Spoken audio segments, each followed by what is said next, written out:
Assalamualaikum warahmatullahi wabarakatuh. Salam sehat, salam bahagia, dan salam sukses untuk kita semua.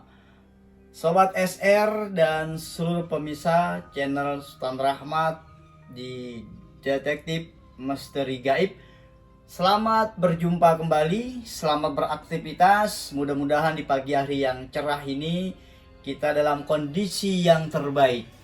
Baik para sobat SR dimanapun Anda berada, pada kesempatan hari ini kami akan berbagi kembali pengetahuan tentang dunia metafisika. Dan pada video ya beberapa hari lalu yang setelah kami upload, kita sudah membahas tentang titisan Nyi Roro Kidul. Dan pada kesempatan ini kita akan membahas tentang bagaimana nasibnya orang-orang yang melakukan pesugihan setelah kematiannya. Sebelum kita membahas tentang kondisi jiwa, kondisi orang-orang yang melakukan pesugihan setelah kematiannya, kita akan membahas dulu tentang keberadaan manusia. Kita paham bahwa manusia ini memiliki dua dimensi, dua aspek. Ada aspek atau dimensi atau unsur jasad, ada unsur rohani. Aspek jasad kita paham, tangan, kepala kita, kaki kita, tubuh kita, badan kita. Ini adalah unsur daripada jasadi. Kemudian ada juga unsur rohani, dimensi rohani, yang terdiri dari akal. Kemudian ada yang menyebutnya jiwa, ada yang menyebutnya adalah ruh. Ini adalah dimensi atau sisi manusia dalam unsur aspek rohaninya. Ini berkaitan dengan hal-hal yang berbau metafisika.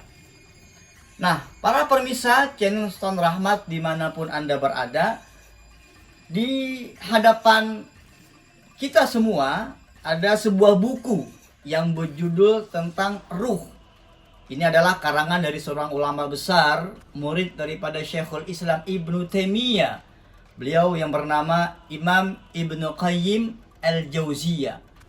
Buku ini sangat luar biasa dan sangat unik karena para ulama amat sangat jarang sekali membahas tentang ruh.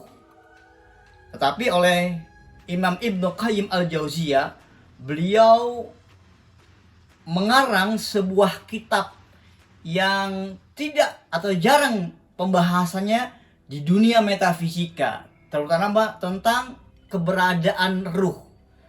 Dan memang sebagaimana juga Allah katakan dalam Al-Quran, bahwasannya persoalan ruh adalah persoalan yang Allah sendiri maha mengetahuinya. Bahkan Nabi Rasulullah SAW saja ketika ditanya tentang ruh, yas'alunaka 'anir ruh, dalam surat Al-Isra ayat 85, kemudian Rasul hanya menjawab berdasarkan firman Allah itu, qulir ruh min amri rabbi. Ketika mereka bertanya kepada Rasulullah tentang hakikat ruh, Nabi hanya menjawab, katakanlah ruh itu hanya merupakan urusan Allah Subhanahu wa Ta'ala. Nah, pada kesempatan ini kita akan membahas bagaimana keberadaannya jiwa, keberadaannya ruh orang-orang yang melakukan pesugihan ketika dunia setelah kematiannya. Nanti kita akan mengetahui apa itu ruh, apa itu jiwa, apakah dia memiliki makna yang sama atau memiliki arti yang berbeda. Itu akan kita bahas setelah berikut ini.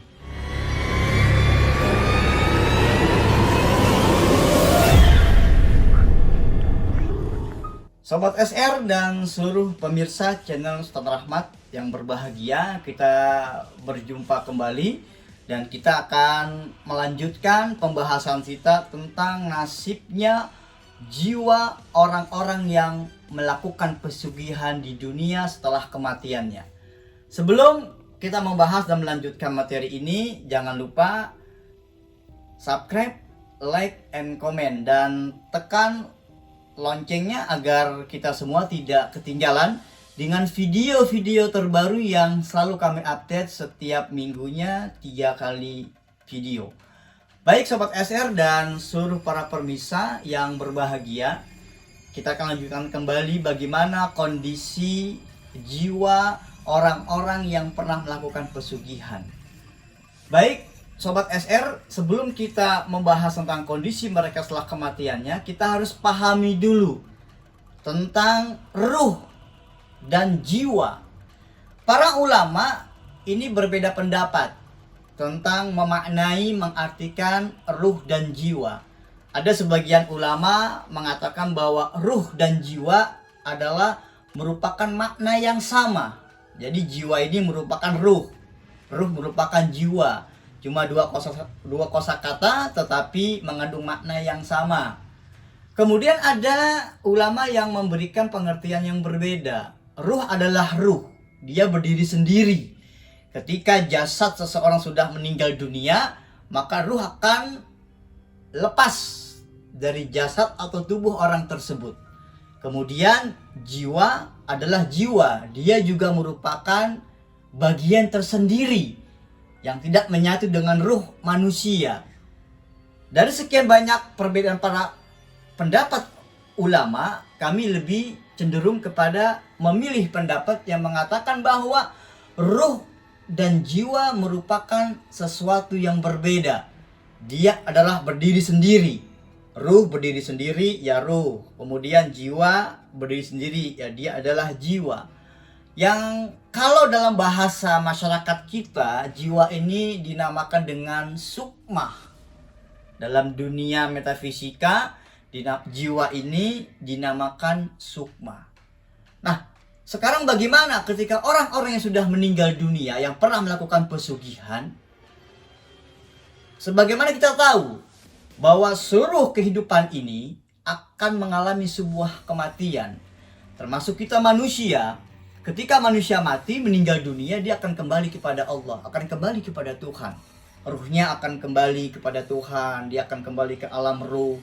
Kemudian jasadnya akan kembali kepada Tuhan, kembali kepada Allah dengan dikubur. Kemudian dia menjadi tulang belulang, semua akan kembali kepada Allah.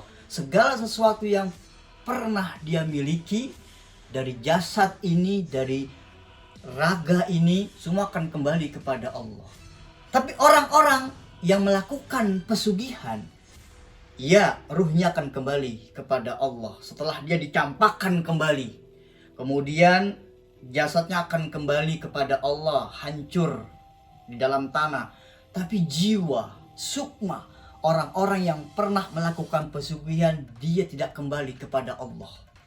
Kalau Anda memiliki basirah, Anda memiliki satu pandangan, intuisi batin yang mendalam, Anda akan melihat bahwa jiwa, bahwa sukma orang-orang yang pernah melakukan pesugihan di kehidupan dunia, dia akan mengikuti di alam jin, di mana dia pernah melakukan perjanjian, di mana orang ini pernah melakukan pesugihan.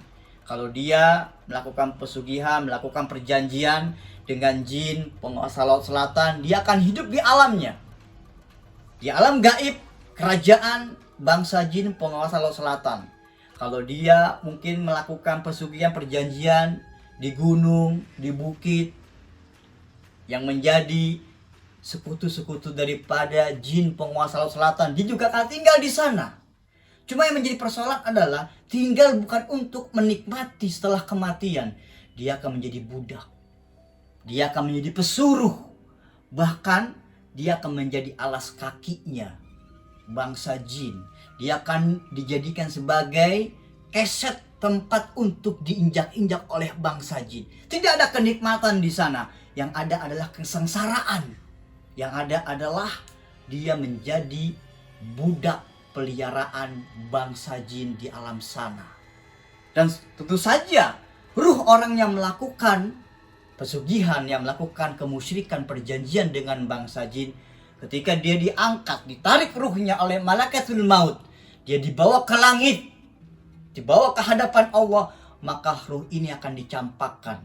Makanya kata Imam Ibnu Qayyim Al-Jauziyah dalam kitabnya Ruh itu mengatakan, ruh orang-orang yang melakukan dosa-dosa besar di kehidupan dunia, dia menjadi mahbusun fil ardi wa mahbusun fil qabri. Dia akan tertahan di dunia, dia akan dicampakkan di alam kuburnya dia sendiri. Dia akan merasakan bagaimana azab yang besar akibat perbuatan yang pernah dia lakukan. Salam sehat, salam bahagia, salam beraktivitas dan sukses untuk kita semua. Terima kasih. Assalamualaikum warahmatullahi wabarakatuh.